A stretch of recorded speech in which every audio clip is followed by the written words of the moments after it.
Then Van Ryneveld showed a bit of shrewd captaincy when he took off the speedmen and put Hugh Tayfield on to bowl. He crowded the batsman.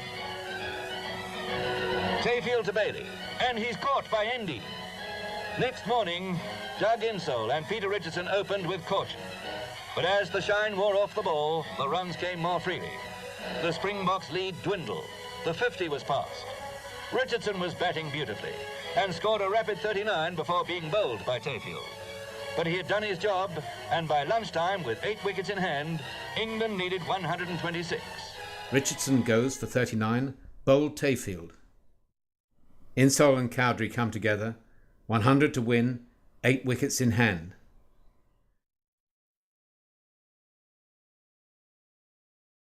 Cowdrey hits Peter Heine for 4.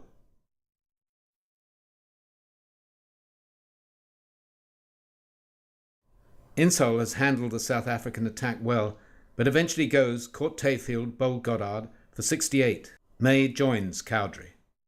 Van Ryneveld plots the downfall of the England captain. May is brilliantly caught by Endine. He goes for naught. Then Tayfield to May. It's in the air, and Endine catches May for a duck. This is an unbelievable swing in the game. Then, before a gasping crowd, Tayfield strikes again. Compton caught by Goddard for 1. This is the main breakthrough. 3 wickets have fallen for only 9 runs. Then Wardle sets about hitting Hugh Tayfield off his length.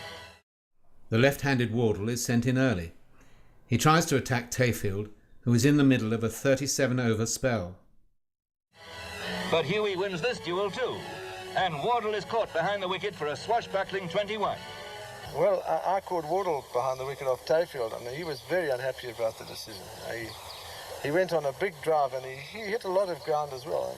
The situation at tea time, 45 needed, 4 wickets to get. Godfrey Evans came and went, but Cowdrey was still there, and cracking under Tayfield's constant nagging, Cowdrey cuts loose, and Tayfield is overjoyed. Cowdrey has batted 200 minutes for his 55 before falling to this sensational caught and bowled.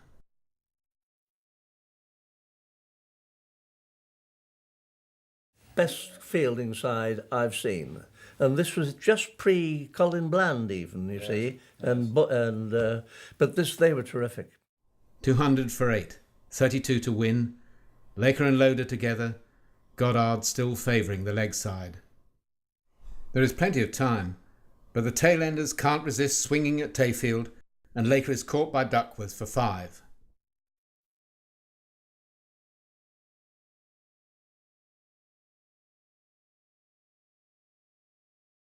Another single to Loader, before Hugh Tayfield bowls, and Loader is caught by brother Arthur Tayfield, fielding as a sub.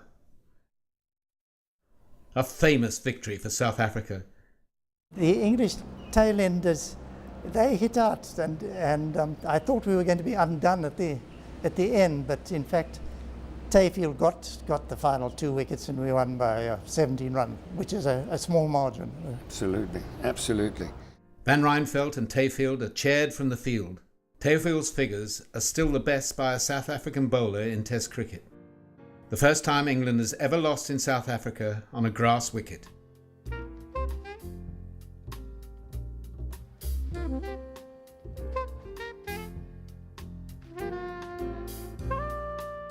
The team again has time to smell the flowers along the way before the final test.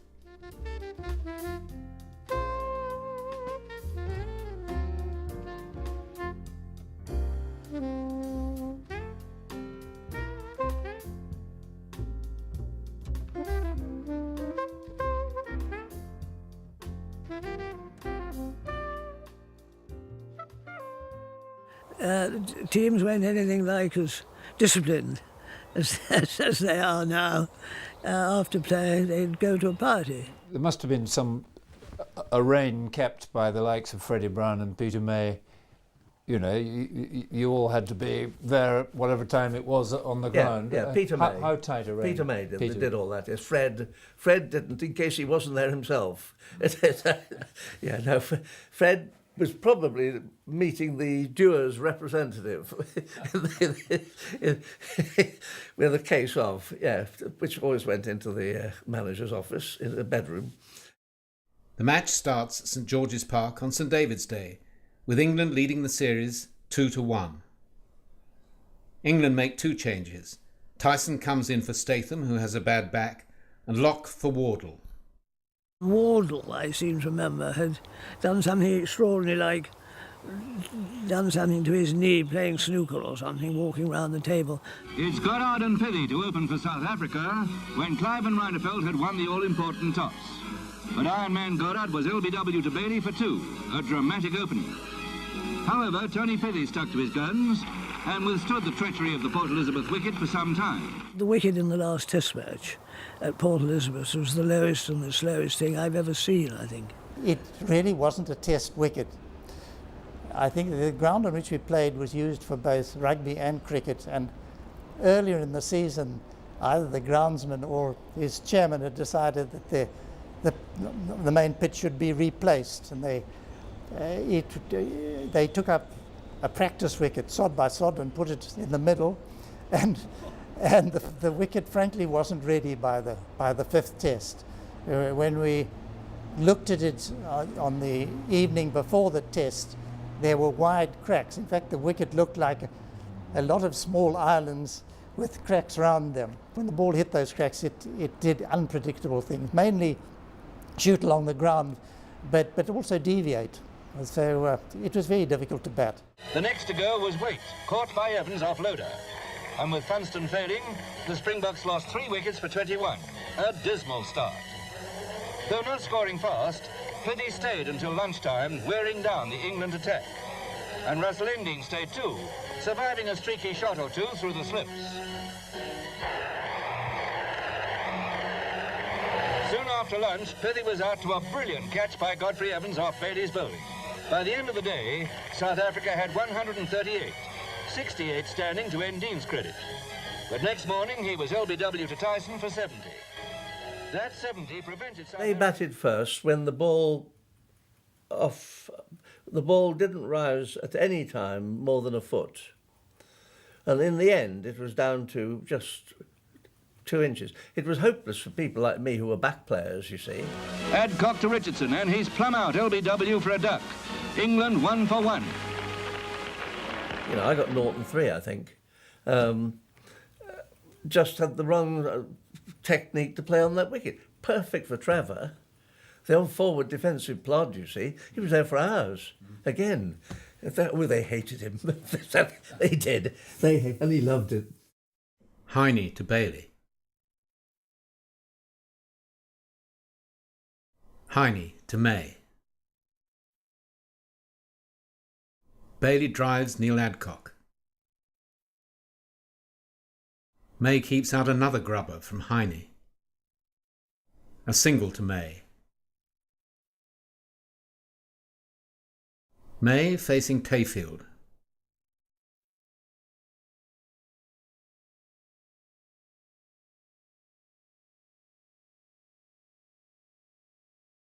A boundary for May. Then a single off Goddard.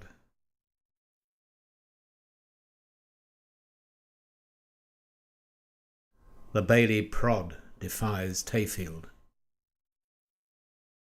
One more single to May before he is out for 24 with the score at 55.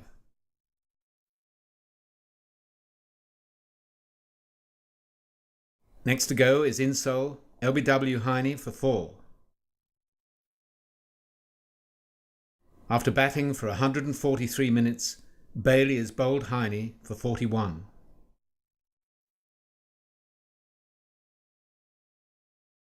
Cowdrey is caught Waite, bowled Heine for 3. Tyson is caught and bowled Heine 1, and England subside for 110, 54 behind on first innings. 4 wickets each for Heine and Adcock. Trevor Goddard was soon off the mark in the Springboks' second innings. Pithie was out with a score at 20, then Russell Ending was bowled by Tyson with a score at 21. The thing I remember as much as anything else about that match was I saw the greatest exhibition of wicket-keeping I have ever seen. Godfrey nearly stood up to Frank.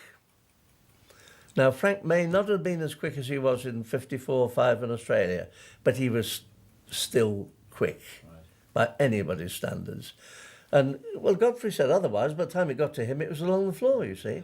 I tell you, you can ask anybody who played in that match. I can remember Johnny Waite talking about it after the game, saying that was a star performance. And of course, he loved it. He loved it. He was all over the place. Goddard tops scores in South Africa's second innings with 30. McLean, who made 19, hits Laker for 4.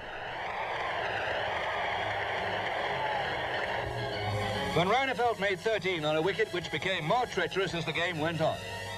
Things were beginning to look fairly rosy for South Africa until McLean was out to a really shocking shot. It's amazing how a brilliant cricketer can play shots like that. Then came the crocs. Hugh Tayfield hobbling on a bad knee and John Waite with a damaged shoulder. Tayfield made 10, and in spite of his painful shoulder, which restricted his shots, John Waite made 7 not out. This game display helped South Africa to score 134, leaving England 188 to get. In England's second innings, Richardson goes early, and it is Bailey and May who offer the most resistance.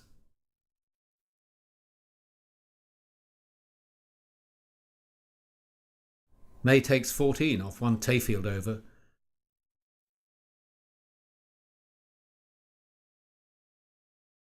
but then receives an unplayable ball from Goddard and his LBW for 21.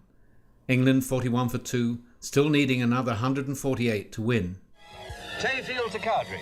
He mishits, but substitute Barnells can't hold a difficult catch. Cowdrey made 8. Tayfield to Compton, who escaped making a pair of spectacles, but was out soon after for 5. This is his last Test match appearance in South Africa. Tayfield was after another record, and tempting Insole to lash out with Chris Duckworth on the boundary, he was on the way to equalling Ernie Vogler's 36 wickets in a Test series. One he didn't get was Godfrey Evans, due to a misunderstanding between Heine and McLean.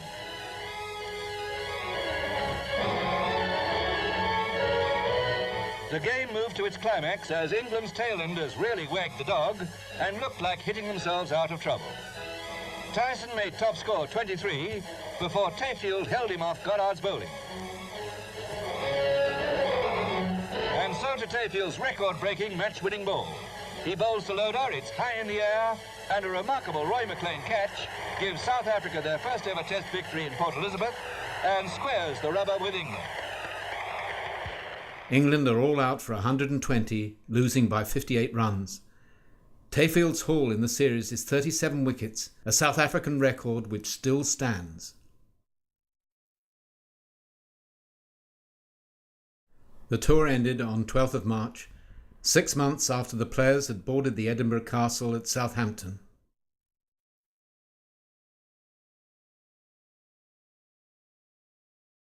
It was not a happy tour for Jim Laker, seen here with his wife Lily and their daughter Fiona.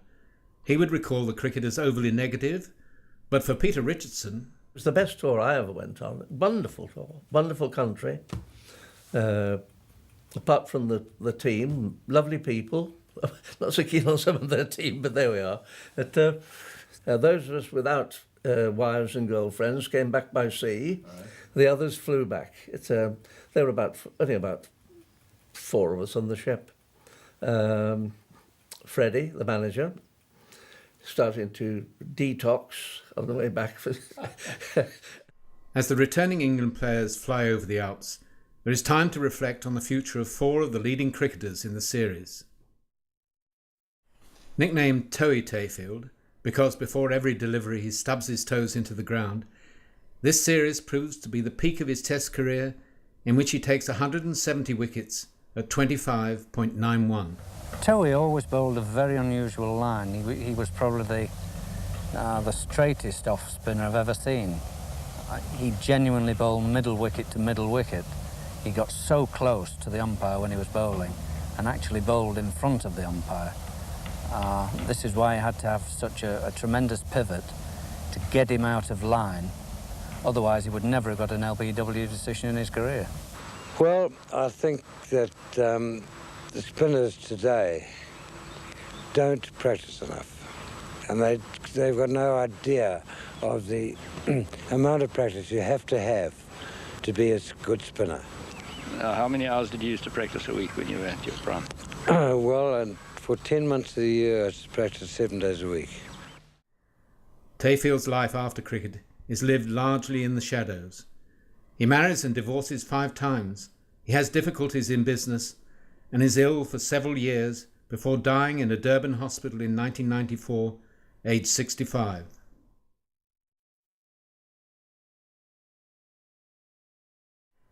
The most influential England bowler on this tour to South Africa is also a spinner.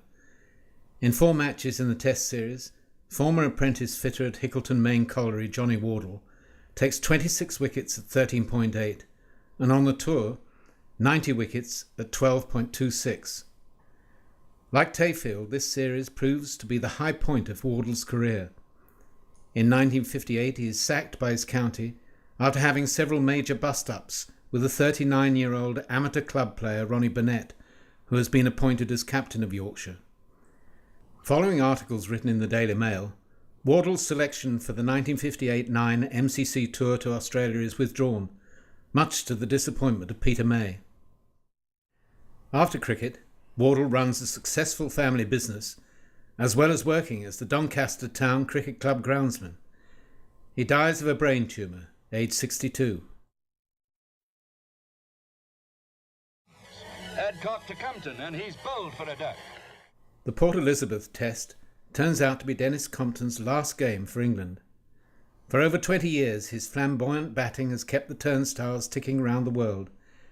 This debonair sportsman has been adored by women, hero worshipped by boys, and exploited by advertisers.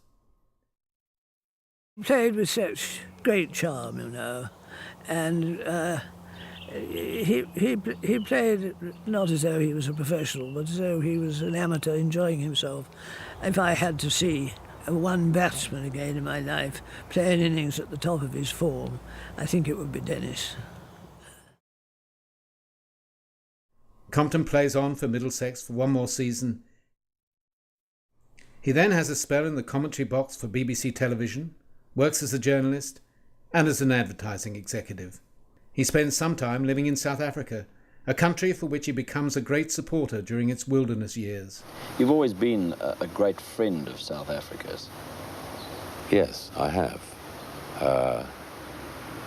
Not because people have been very nice to me, that's always encouraging, but I like the people, I like your attitude towards life, I find you're very hospitable, and I like your cricket grounds, I like your cricketers, and so I like your country.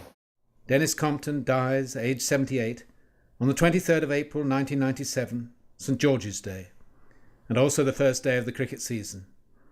All the county grounds in England fly their flags at half-mast for the passing of a cricket genius. Captain Peter May's tour has been one of mixed fortunes. He scores 1,270 runs altogether, but averages only 15 in the tests. England have been 2 up with 3 to play, but disappointingly end up only drawing the series. He retires very prematurely at the age of 33. Well, I'd been lucky enough to do everything I could have dreamt of. Starting at 1950, I'd been with Surrey for 12 years, had this marvellous run with them, great success with England, where we hadn't lost a series from 1951 till we lost in Australia in 1959.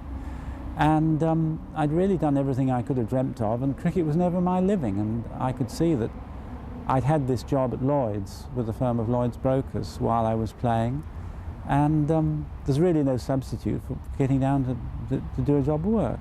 But having been lucky enough to drink champagne, as I say, you know, I didn't want to, you know, sort of switch off and drink flat beer. May dies, like Wardle, of a brain tumour, 3 days short of his 64th birthday.